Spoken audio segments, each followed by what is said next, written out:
Hello friends, आप देख रहे हैं आपका चैनल शेयर बाजार विद आयुष। और दोस्तों, इस वीडियो में बात करेंगे 5 स्टॉक्स के बारे में जिनके ऊपर बेसिकली खबरें निकल के आई है, जिसका रिएक्शन आपको देखने को मिल सकता है कल के दिन। जो रिएक्शन है वो डेफिनेटली तेजी की साइड हो सकता है। दोस्तों, इस वीडियो में हम बात करेंगे 5 स्टॉक्स की, लेकिन याद रखिएगा ये कोई रिकमेंडेशन बाय सेल कॉल बिल्कुल भी नहीं है।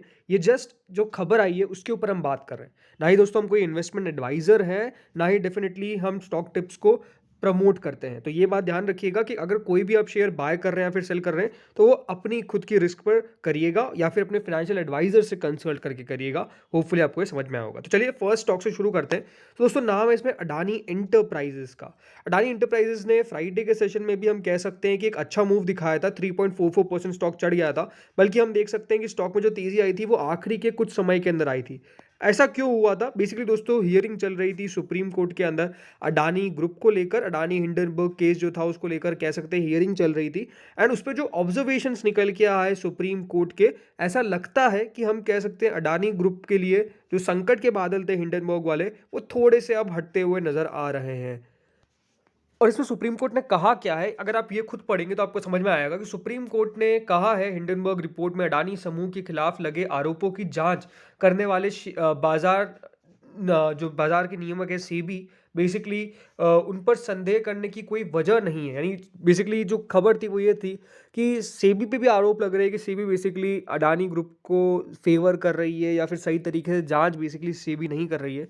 तो इन सब पे हम कह सकते हैं सुप्रीम कोर्ट ने काफ़ी ज़्यादा कड़े रुख में कहा कि ऐसा कुछ भी नहीं हो रहा है और सेबी पे बिल्कुल भी आरोप लगाने की कोई ज़रूरत नहीं है। उनकी तरह साफ कहा गया, संदेह करने की कोई वजह नहीं है। कोर्ट ने कहा कि बाजार नियामक की जांच के बारे में भरोसा करने के लायक कोई भी तथ्य उसके समक्ष नहीं है। इसके साथ ही शीर्ष अदालत ने कहा कि वह हिंडनबर्ग रिपोर्ट में किए गए दावों को पूरी तरह तथ्यों पर आधारित नहीं मानकर चल रहा है। पीठ ने कहा कि उन्हें उसके समक्ष कोई ऐसा तथ्य न होने पर अपने स्तर पर विशेष जांच दल एसआईटी का गठन करना उचित नहीं होगा। यानी बेसिकली उन्होंने ये कहा कि हिंडनबर्ग जो एक रिपोर्ट आई है उसके आधार पर कोई भी जांच को हम नहीं कह सकते, क्योंकि रिपोर्ट निकालने में चाहे तो कोई भी कल रिपोर्ट निकाल दे, और अगर ऐसे ही हर कंपनीज के ऊपर कोई रिपोर्ट आने लग गई और सब पे अगर एसआईटी गठित कर दी गई, तो ये एक बहुत ही गलत ट्रेंड चालू हो जाएगा। क्योंकि इससे डेफिनेटली मार्केट रेगुलेटर पे तो सवाल उठते ही उठते हैं, लेकिन अनडाउटेडली ऐसी रिपोर्ट कोई भी निकाल सकता है और उसके कारण कोई भी जो कंपनी है उसके ऊपर आपको उस खबर का दबाव देखने को मिल सकता है। ये बेसिकली हम कह सकते हैं कि मोटा मोटा निकल कर आता है सामने। अब ये कहा गया है कि इस मामले में जो इनका फैसला है सुप्रीम कोर्ट का, वो सुरक्षित रखा गया है। और ये मामला जनवरी में आई हिंडनबर्ग रिसर्च की एक रिसर्च रिपोर्ट पर पूरा था। एंड डेफिनेटली हम कह सकते हैं कि अब इसमें आगे जो भी सुप्रीम कोर्ट का फाइनल वर्डिक्ट आएगा उस पर डेफिनेटली मार्केट रिएक्ट करेगा। बट जैसे मैंने कहा कि देखिए, सुप्रीम कोर्ट ने ऐसा कुछ भी नहीं किया जो बाजार को पसंद ना आए, या फिर हम कह सकते हैं ऐसी कोई भी खबर निकल के नहीं आई जो डेफिनेटली अडानी ग्रुप के स्टॉक्स को नीचे लेकर आए। बल्कि मुझे लगता है कि और यहाँ पर तेजी बनने की पूरी पूरी आशंका जरूर है। अगली दोस्तों हम कह सकते हैं जो न्यूज़ है वो है टाटा मोटर्स को लेकर। तो टाटा मोटर्स ने आज एक मेजर अनाउंसमेंट किया है। तो मारुति ने दोस्तों अनाउंस किया था कि वो उनकी प्राइस हाइक करने वाली है, और उसके जस्ट बाद खबर ये आ रही है कि टाटा मोटर्स ने भी कहा है कि वो भी प्राइस हाइक करेगी जनवरी 2024 के अंदर। ये बेसिकली टाटा मोटर्स ने कह दिया है कि वो कंसीडर करने वाला है price hike across its passenger and EV segment in January 2024। The extent of the hike and exact details will be announced in a few weeks. मतलब जो इसकी टोटल इन्फॉर्मेशन है, सारी इन्फॉर्मेशन है, वो आने वाले हफ्तों रिलीज कर दी जाएगी। बट नो डाउट हम कह सकते हैं कि दोस्तों ऑटो स्टॉक्स तो वैसे भी फोकस में रहेंगे इस पूरे हफ्ते, क्योंकि ऑटो सेल्स भी निकल के आने वाली है। एंड नो डाउट देखिए, टाटा मोटर्स को हम फोकस में रख सकते हैं। रीज़न उसके पीछे एक और है। जो रीज़न है वो है दोस्तों टाटा मोटर्स, या फिर कहूँ मैं टाटा मोटर्स की जो बेसिकली टाटा टेक्नोलॉजी जिसकी सब्सिडरी है टाटा मोटर्स की, जो पैसा मतलब कमाया है, या फिर हम कह सकते हैं पैसा जो बेसिकली आया है टाटा टेक्नोलॉजीज़ के अंदर, वो अनडाउटेडली बहुत ही एक्स्ट्राऑर्डिनरी था। और ये 3040 करोड़ का इशू था, लेकिन जिस तरीके का पैसा 69 टाइम्स दोस्तों पैसा जो है वो आया, एंड मोर देन 1,36,000 करोड़ का पैसा जो है वो बेसिकली आपको आता हुआ देखने को मिला है। तो इस तरीके की जब पार्टिसिपेशन आपको देखने को मिलती है तो एक बहुत पॉजिटिव होता है ये। सेकंड बात यही है कि फायदा दोस्तों at the end of the day Tata Motors को ही होने वाला है, बिकॉज टाटा मोटर्स ने अपनी स्टेक सेल करी है। एंड डेफिनेटली टाटा मोटर्स अब अभी भी इसके अंदर स्टेक रखता है, तो नो डाउट इससे टाटा मोटर्स की प्राइस पर भी आपको इफेक्ट पड़ता हुआ देखने को मिलेगा। तो आई थिंक कल टाटा मोटर्स एंड एक और स्टॉक जो वो है टाटा इन्वेस्टमेंट कॉर्प, जो भी यहाँ पर कल मेरे हिसाब से आपके नज़र में रहना चाहिए, बिकॉज़ टाटा इन्वेस्टमेंट का भी डेफ़िनेटली यहाँ पर आपको पूरा-पूरा लिंक देखने को मिलता है। लास्ट 1 महीने में तो जिस तरह की तेज़ी देखने को मिली है वो 36% की है, और लास्ट 6 महीने में ऑलरेडी स्टॉक 85% चल चुका है। तो नो डाउट टाटा इन्वेस्टमेंट ने भी दमदार रिटर्न्स डिलीवर करे। बल्कि अगर आप मैक्स में देखेंगे तो रिटर्न्स 5,607% के, बल्कि जो तेज़ी आपने देखी है वो अपने आप में काफ़ी एक्स्ट्रा ऑर्डिनरी है, राइट? तो ये 2 स्टॉक्स होंगे मेरे हिसाब से टाटा ग्रुप के, जो कल डेफ़िनेटली नज़र में रहने वाले हैं। अगली कंपनी दोस्तों सीई इन्फोसिस्टम्स, या फिर आप कहिए मैप माई इंडिया। 2206 रुपये का इसका प्राइस है, और लास्ट 1 महीने में स्टॉक ओवरऑल 5%, लास्ट 6 महीने में 102%, एंड जब से दोस्तों ये बाजार में लिस्ट हुआ है तब से हम कह सकते हैं 54% के रिटर्न्स कंपनी ने डिलीवर करे हैं। लेकिन इसके ऊपर एक इंपॉर्टेंट खबर निकल के आई है।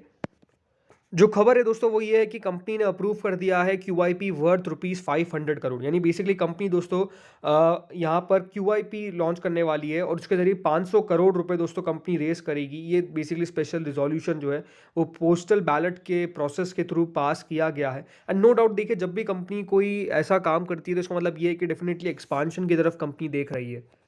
माफ़ कीजिएगा, ये पास किया जाएगा, ये इंपॉर्टेंट बात है, अभी तक किया नहीं गया है, बट बेसिकली अप्रूवल कर दिया गया है बोर्ड के द्वारा। अब यही देखना है कि शेयर होल्डर्स की बेसिकली इन्फॉर्मेशन चाहिए जो बेसिकली आई जाएगी, उसमें कोई प्रॉब्लम नहीं होने वाली। लेकिन इंपॉर्टेंट बात क्या है, मेन बात यही है कि दोस्तों जिस तरीके से कंपनी लगातार ग्रो कर रही है स्पेस के अंदर, एंड डेफिनेटली जो कंपनी के सीईओ और एग्जीक्यूटिव डायरेक्टर है रोहन वर्मा, उनके द्वारा भी साफ साफ कहा गया था कि कंपनी लगातार इस सेगमेंट के अंदर ग्रो कर रही है। और जिस तरीके से ऑटोमोटिव और मोबिलिटी टेक्नोलॉजी ने ऑलमोस्ट 23.5% की ग्रोथ रजिस्टर की है, एंड कंज्यूमर टेक्नोलॉजी और इंटरप्राइजेज डिजिटल ट्रांसफॉर्मेशन हुआ है ऑलमोस्ट 32% ज़्यादा। एक बहुत ही पॉजिटिव कह सकते हैं कंपनी के लिए पॉइंट है। दूसरी बात उन्होंने ये भी कहा कि वो ऑलमोस्ट 1000 करोड़ का टॉप लाइन देख रहे हैं अगले 4 से 5 सालों के अंदर। ये अपने आप में एक इंपॉर्टेंट बात थी। एंड डेफिनेटली कंपनी ने ये भी कहा कि जो इनके मार्क मोबियस, जो वन ऑफ द इन्वेस्टर्स है इसके अंदर, वो भी लगातार दोस्तों मैपिंग और यूटिलिटी सर्विस प्रोवाइड कर रहे हैं कंपनी को। तो ये लगातार हम कह सकते हैं कि कंपनी बढ़िया ग्रो कर रही है। एंड अब 500 करोड़ की ये खबर निकल के आ रही है जो कंपनी रेस करेगी। नो डाउट जैसे मैंने कहा,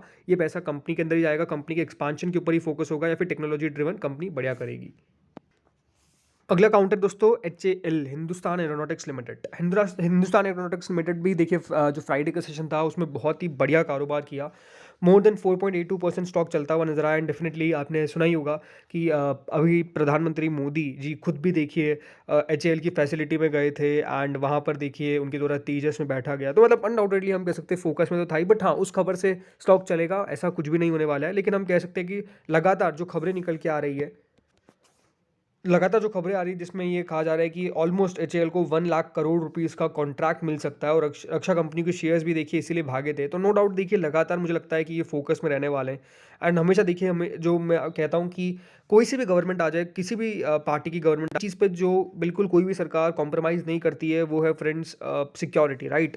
या फिर मैं कह सकता हूँ डिफेंस। और डिफेंस सेक्टर नो डाउट काफ़ी ग्रो किया है over the past few years, but no doubt यहाँ से और करता रहेगा। एंड मेरे हिसाब से एक लॉन्ग टर्म थीम सिंपली हम कह सकते हैं कि डिफेंस नज़र आती है। तो लेट्स सी कि कितना बढ़िया प्ले करते हैं यहाँ से। बट नो डाउट ये स्टॉक जो है उसके ऊपर नज़र आपको ज़रूर रखनी चाहिए। One and last is KPI green energy. So दोस्तों KPI ग्रीन एनर्जी वैसे तो फ्राइडे को ऑलमोस्ट 1.49% चला है, लास्ट 1 महीने में 48% चला है, लास्ट 6 महीने में 151% चला है। ओवरऑल रिटर्न्स के मामलों में 360% के रिटर्न हम कह सकते हैं KPI ने दिए। एंड डेफिनेटली मेरे हिसाब से तो KPI ग्रीन हम कह सकते हैं सबसे ज़्यादा चलने वाला शेयर है ग्रीन एनर्जी के अंदर। जिस तरीके की तेज़ी यहाँ पर देखने को मिली है, नो डाउट बहुत बढ़िया किया है। और भी क्यों चल सकता है, क्योंकि उसके पीछे का रीज़न है KPI ग्रीन एनर्जी को दोस्तों ऑलमोस्ट सोलर पावर के लिए नया प्रोजेक्ट मिला है जो 4.66 मेगावाट का है। तो नो डाउट लगातार आप कह सकते हैं कंपनी को प्रोजेक्ट्स मिल रहे हैं। जैसे कि पहले भी दोस्तों कंपनी को एक प्रोजेक्ट मिला था जिसमें KPI ग्रीन एनर्जी को सोलर पावर प्रोजेक्ट्स मिले थे। उससे पहले अगर आप देखेंगे कंपनी को विंड सोलर हाइब्रिड प्रोजेक्ट मिले थे। तो नो डाउट लगातार दोस्तों इनको जो प्रोजेक्ट्स मिल रहे हैं ये अपने आप में एक बहुत पॉजिटिव पॉइंट है कंपनी के लिए। नो डाउट फिर से दोस्तों कल ये नज़र इसके ऊपर आपको रखनी चाहिए। तो फ्रेंड्स ये 5 स्टॉक्स थे, ज़रूर 6 स्टॉक्स टोटल हमने बताया, लेकिन मेरे हिसाब से टाटा ग्रुप को एक ही लेके चल सकते हैं, बिकॉज दोनों का रिएक्शन आपको एक ही पे देखने को मिलने वाला है, इसलिए मैंने उसको एक में कवर किया है। बाकी 5 स्टॉक्स हमने बात की है। एंड डेफिनेटली जो भी खबर है वो दोस्तों न्यूज़ के बेसिस पर है, यानी जो भी हमने बात की तेज़ी की वो न्यूज़ के बेसिस पे की है। तो उस बात का आपको ध्यान रखना है।